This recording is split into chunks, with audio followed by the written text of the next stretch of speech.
안녕하십니까.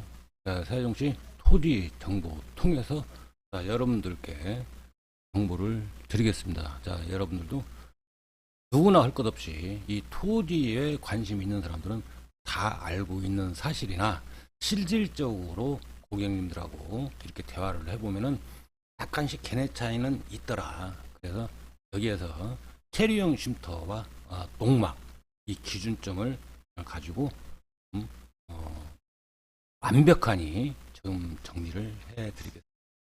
자, 농촌 체류형 쉼터하고 농막하고 틀리게 보는 경향도 있고요. 또 같이 보는 경우도 있습니다.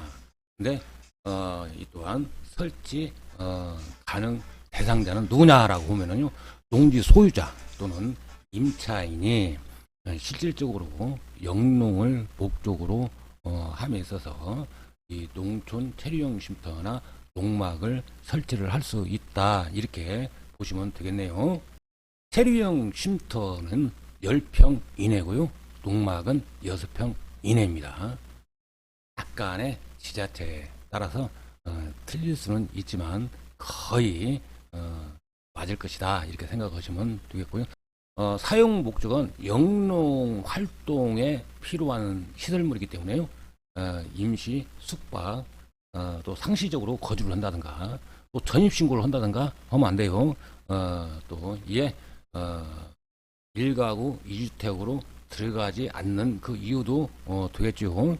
그리고 또 한 가지, 체류형 쉼터를 이제 좀 말씀을 드려보면, 여러분들이 간혹 속는 기분, 이제 그런 분들도 있어요. 왜냐하면은 체류형 쉼터 한 10평 정도에서 뭐 수영장도 이렇게 만들어 놓고 해서 막 분양을 하는 데가 있거든요.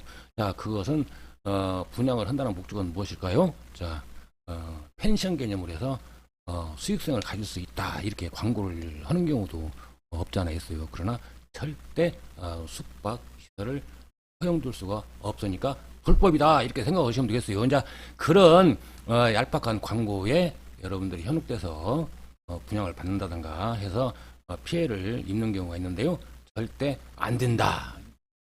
그래서 다시 한번 강조를 드리겠습니다만, 체류형 쉼터나 농막은 사용 목적이 농업에 관계되어 있는, 농업에 활동하는 이런 토지주나 또 임대 이런 공사 하시는 목적을 가지고 있기 때문에 절대 숙박 절대 안 된다. 펜션 개념으로도 절대 생각하면 안 된다. 이것을 꼭 명심을 해야 될 것 같습니다.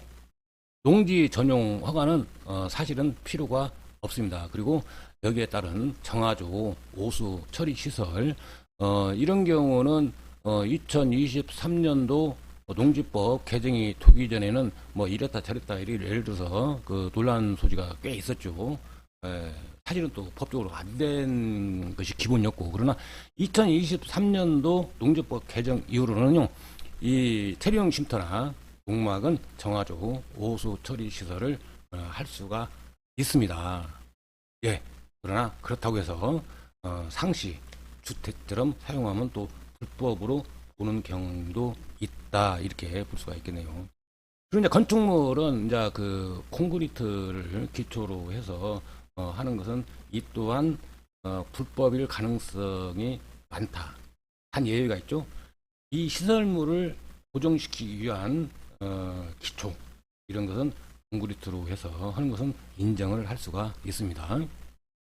즉 농작업, 나름대로 휴식, 농기구 보관, 뭐 이렇게 생각을 하시면 또 되겠네요. 6평 이내, 10평 이내, 이렇게 여러분들이 편하게 생각을 하시면 되겠어요. 예, 너무나 이렇게 복잡하게 생각할 일은 아니니까요. 예, 그래서 그 휴식, 또 하룻밤 정도 살 수 있는 숙박, 이런 것 정도는 괜찮습니다. 예, 그리고 체류형 쉼터, 농막은 허가 기준이 아니라 신고 기준이다, 이렇게 생각을 하시면 되겠고요.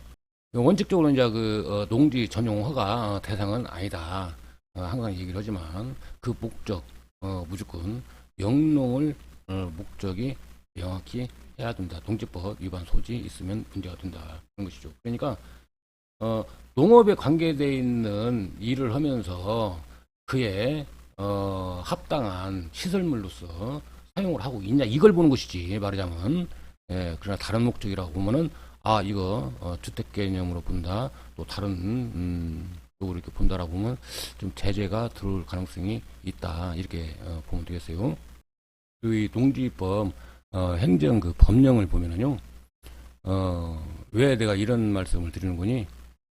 이것은 된다 안 된다라고 명시는 되어 있습니다만 그 해석 논리 문제에서 지자체마다 약간씩은 차이가 있으니까 그건 꼭 직접 관계자들은 꼭 관계처에 문의를 하시는 것이 합당한 판단입니다. 합당한 생각이고 옳은 생각이라고 볼 수가 있겠네요. 농막은 도로가 사실은 필요가 없습니다. 예, 근데 그 체류형 쉼터는요 도로가 있어야 합니다. 이 농로라도 있어야 돼요. 말하자면. 그러나 그 기준은 2m 내지 3m 이상은 돼야 된다. 이렇게 보는데요. 그 기준을 왜 2m, 3m 이상을 보냐라고 보면은요. 사람 통행이 우선적이 아닌 추후 소방차는 들어가야 된다 하는 그런 목적이 있다. 이 도로는 그런 목적이 있는 거예요. 그래서 2, 3m 이상은 돼야 된다. 체류형 쉼터를 지금 말씀을 드리고 있는 거예요. 그래도 농로라든가 이런 도로는 그래도 있어야 된다. 예. 이 체류형 쉼터는 맹지는 안 된다. 이렇게 생각을 하시면 되겠네요. 그리고 이제 농막이나 또 체류형 쉼터가 약간 제한받는 경우가 있죠. 예, 개발 제한 구역이고요. 수질 보전 구역이 있습니다. 또 재해 위험 지역이 있습니다. 이런 데는 신고를 해서 아마 시설물 설치 없을 것이다. 저는 개인적으로 이렇게 봅니다만 이것도 관계처에 문의를 하시는 것이 좋을 것 같습니다. 물론 이제 이것도 지자체에 따라서 약간 틀릴 수 있다라는 것을 꼭 생각을 하시고요. 네. 체류형 쉼터와 농막을 나름대로 정리를 해서 이렇게 말씀을 드리기도 하고 또 비교점을 가지면서 말씀을 드렸습니다.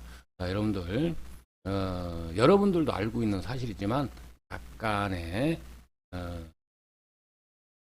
간추려서 핵심적인 것을 여러분들께 정보차 이렇게 전달을 하는 것이니까 여러분들이 참고를 해 주시고요.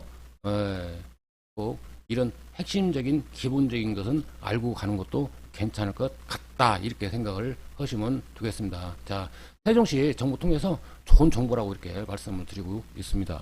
자, 여러분들 또 기회가 되신다면 구독, 좋아요 한 번씩 눌러주시고요. 자, 여기까지의 세종시 토지 정보 통해서 정보 드렸습니다. 여러분들 시청해 주셔서 고맙습니다. 자, 안녕히 계십시오. 좋은 하루 보내시고요.